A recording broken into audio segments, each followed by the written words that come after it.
हाँ चित्रा, शुरू करते हैं। Tell me something about yourself. अपने बारे में कुछ बताइए आप। Sir, my name is Chitra Verma. I'm from Lucknow, Uttar Pradesh. I have completed my BTech in 2015 from AK2 University with 80%, and I have completed my MTech from NIT Rourkela in 2019 with 8.5 CGPA.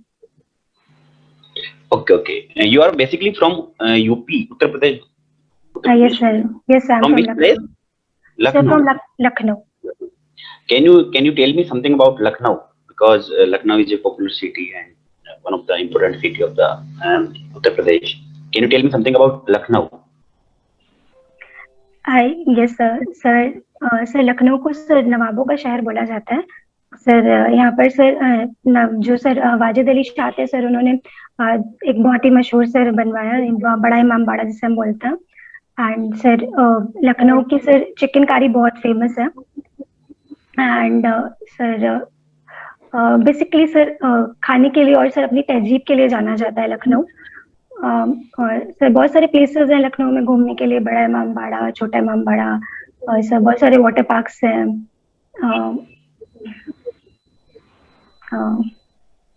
और sir river front हो गया, marine drive हो गया, ये सब कुछ बहुत घूमने के लिए बहुत अच्छे प्लेसेस हैं।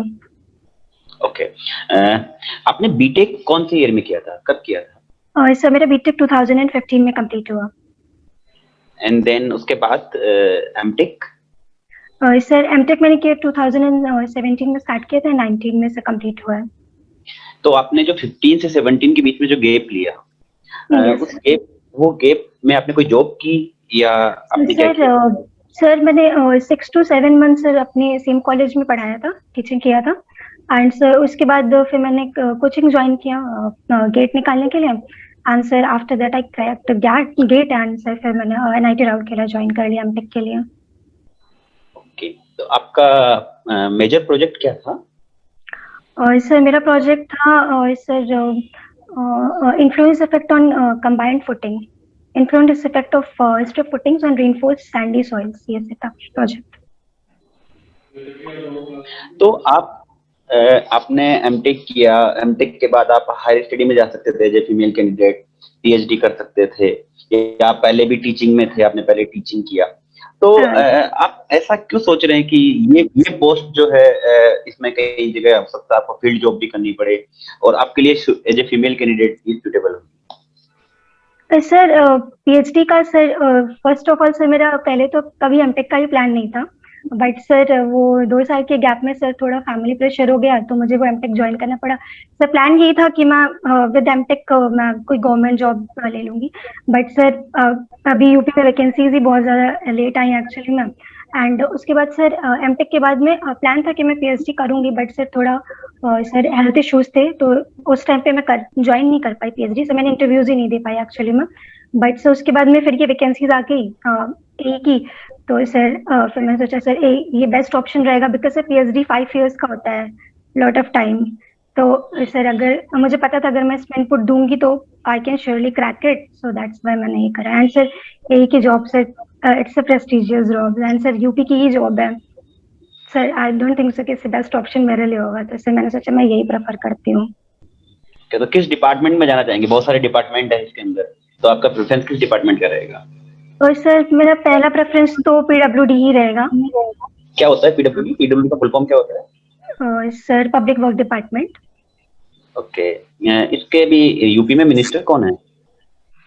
सर सॉरी सर, ये तो मुझे नहीं पता सर, पढ़ा था मैंने बट अभी मुझे रिकॉल नहीं हो रहा है। कोई बात।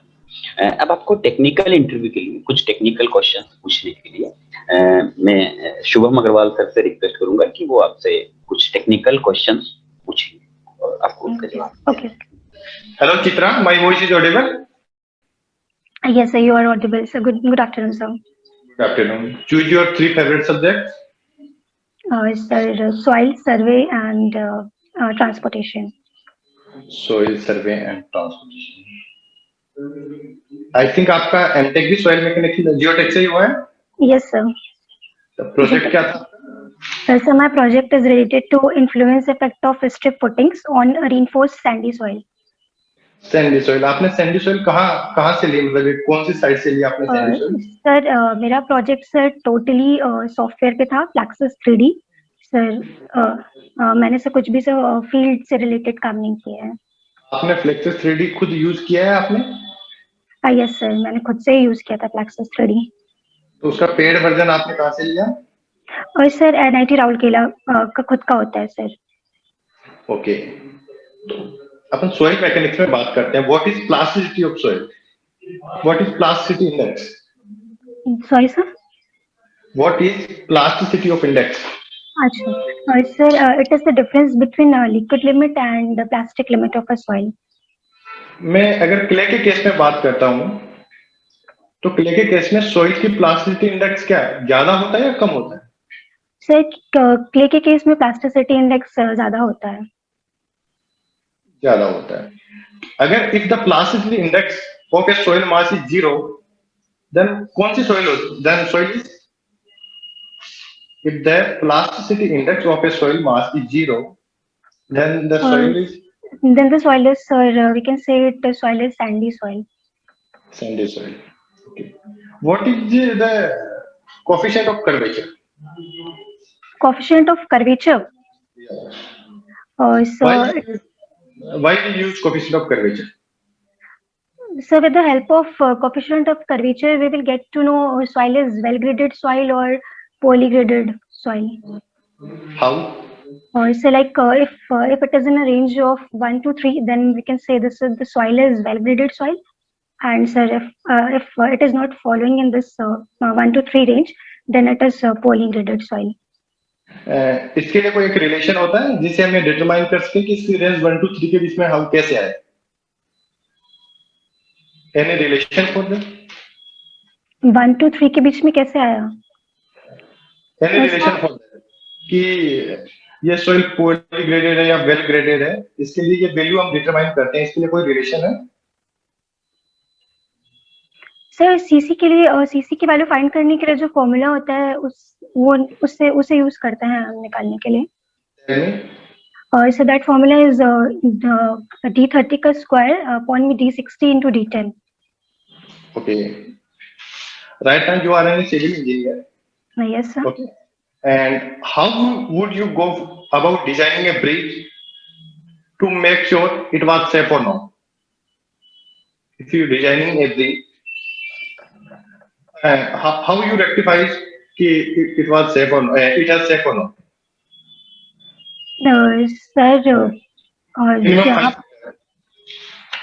सर जहाँ पर भी हम ब्रिज बना रहे हैं सर, पहले सर वहाँ की सॉइल को हम देखेंगे, वहाँ की सॉइल की कैपेसिटी देखेंगे।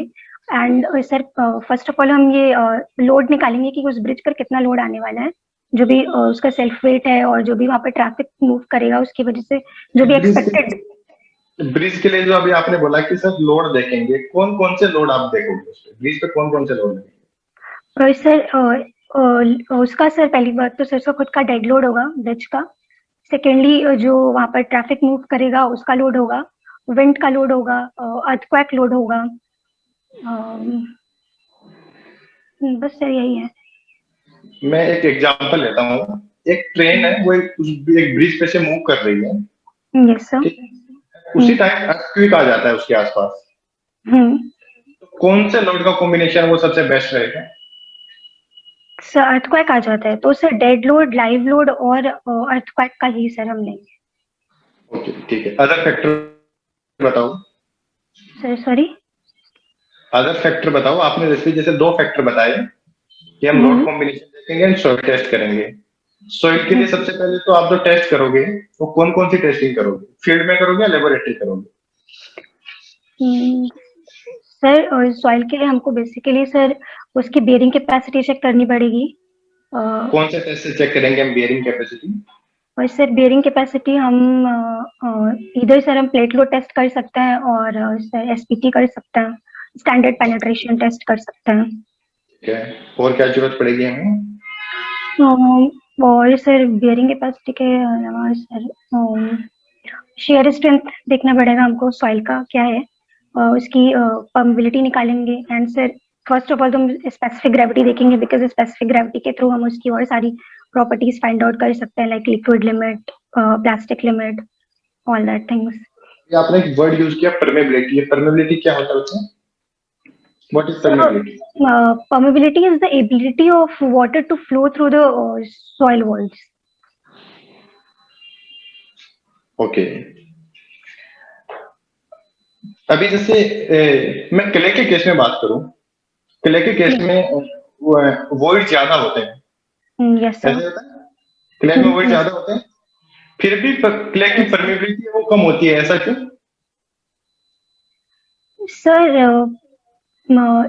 क्ले एक्चुअली में पोरस बहुत ज्यादा होता है, दैट्स व्हाई उसकी इसमें वॉइड ज्यादा होते हैं, बट उसकी वाटर रिटेनिंग कैपेसिटी भी बहुत ज्यादा होती है. वो सिर्फ वाटर को होल्ड करके रखता है, सो दैट्स व्हाई उसकी परमेबिलिटी. सो उसके थ्रू वाटर जो है वो सिर्फ फ्लो नहीं कर सकता, वो वाटर को एब्जॉर्ब करके होल्ड कर लेता है clay. Okay, right now you have a blank page or not? Sir sorry, right now Blank? You have a, या सर 1 सेकेंड, कैसे है पेन है, जैसे है मेरे पास. Okay, right down a question. If in a concrete, if in a concrete mix the for concrete mix the mix dam mix Design. the no mix the if a concrete mix the finest modulus of coarse aggregate is yes sir 7.6. 7.6. Yeah. Okay, sir. And finest modulus of fine aggregate is 2.8. Yes sir. The economical value of the finest modulus of combined aggregate is 6.4. Okay sir. Then determine proportion of fine aggregate. Sir थोड़ा सा time चाहिए.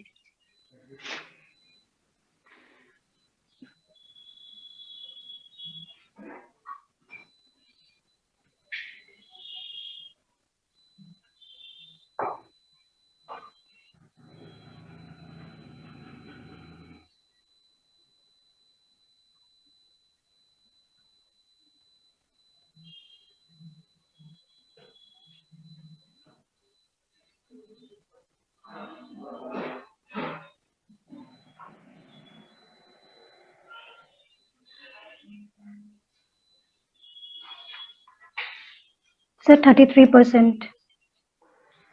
नहीं होती. नहीं, ये जो आपने 33.33 निकाला है, दोबारा से देखें.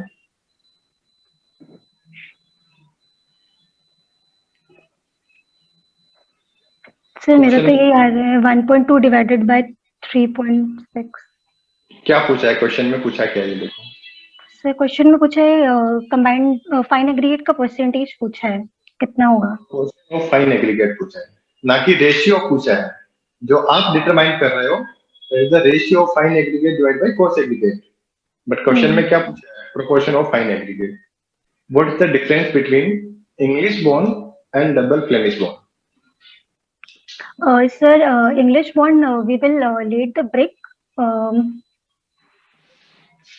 सर इंग्लिश बॉन्ड में हम सिर्फ सिंगल लेयर में स्ट्रक्चर और हेडर बॉन्ड्स का यूज करके बनाते हैं. एंड सर जो डबल फ्लेमिश बॉन्ड होता है उसमें सर हमारी एक लेयर जो होती है वो पूरी की पूरी इंग्लिश बॉन्ड के थ्रू चल रही है, तो अल्टरनेट लेयर्स में हम इंग्लिश और हेडर और स्ट्रक्चर बॉन्ड यूज करते हैं. For 156 mixed concrete, for M156 mixed concrete, according to update IES code, the local band stress is determined in kg per centimeter square. Repeat my question. For M150 mixed concrete, according to update IES code, what is the local band stress in kg per centimeter square? Sir sorry sir, ये मुझे recall नहीं हो रहा. हमारे civil में basically आप अगर एक इंटरव्यू के लिए जाओगे तो जितने भी क्वेश्चन आएंगे वो सारे अपडेट क्वेश्चन आएंगे. एंड आपको पता है पूरा सिविल इंजीनियरिंग है वो आईएस कोड के ऊपर डिपेंड करता है. तो हमें जितने sir. भी अपडेट आईएएस कोड है वो हमें पढ़ने ही पड़ेंगे, क्योंकि जितनी वैल्यू न्यू आई है वो सबसे ज्यादा नंबर ऑफ क्वेश्चन उस वैल्यू के अंदर से पूछेगा। सॉइल मैकेनिक्स आपका बहुत बेहतरीन है, आपने इसका आंसर भी बहुत बेटर दिए, बट मैं आरसीसी एंड स्टील दोनों की तरफ भी मैं बात करूं तो शायद आपका एक वीक पॉइंट कह सकते हैं, क्योंकि आरसीसी एंड स्टील दोनों ही आईएएस कोड के ऊपर डिपेंड करेगा, Yes, sir. तो आपको इस पॉइंट के ऊपर ध्यान देना चाहिए। If you really like the video, please hit the like button, share the video, subscribe to our YouTube channel and press the bell icon for the latest updates. Thank you.